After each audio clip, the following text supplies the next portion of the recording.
2 days ago, I was trying to get to my house, Bornu Crescent, and it was on the 8th I was trying to get to Bornu Crescent. I tried everything I could. I couldn't. I tried on the 9th of June 2015. I tried everything I could to get there. I could not get there because of the traffic. Unfortunately, we have tanker drivers now who are so irresponsible.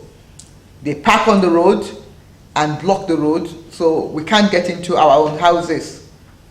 So on the morning of the 9th now, getting to the 10th, it was on the 10th morning then, I was called, which was yesterday morning, at 3 a.m. in the morning by my older sister. She told me that my house, my apartment was on fire. When she said it, I thought to myself, be calm. It can't be that bad, it will be put off. But by the time she said fire brigade, this, that, I couldn't sleep. I called the driver who was supposed to come later in the day to come early, and I went to Bornu Crescent, only to find the worst disaster of my life, that I have lost all my personal possession.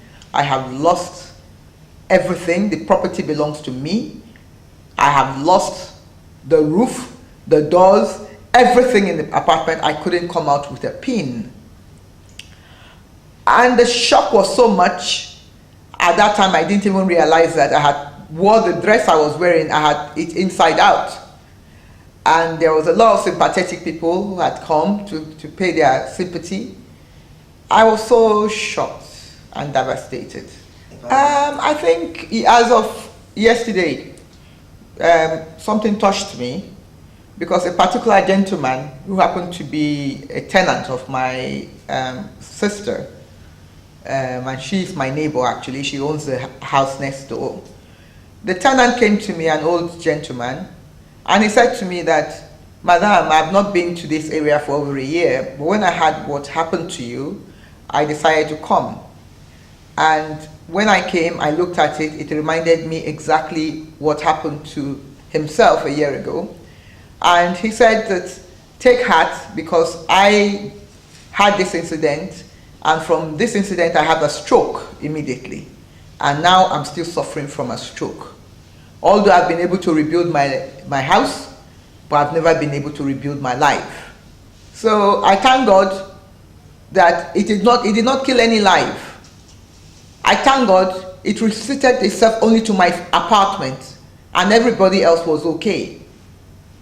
I thank God for everything, and I only just give my faith to God that when I'm going, it's going to be dust to dust, ashes to ashes. So, but since I'm not dead yet and I didn't turn to ashes with it, I still thank Him.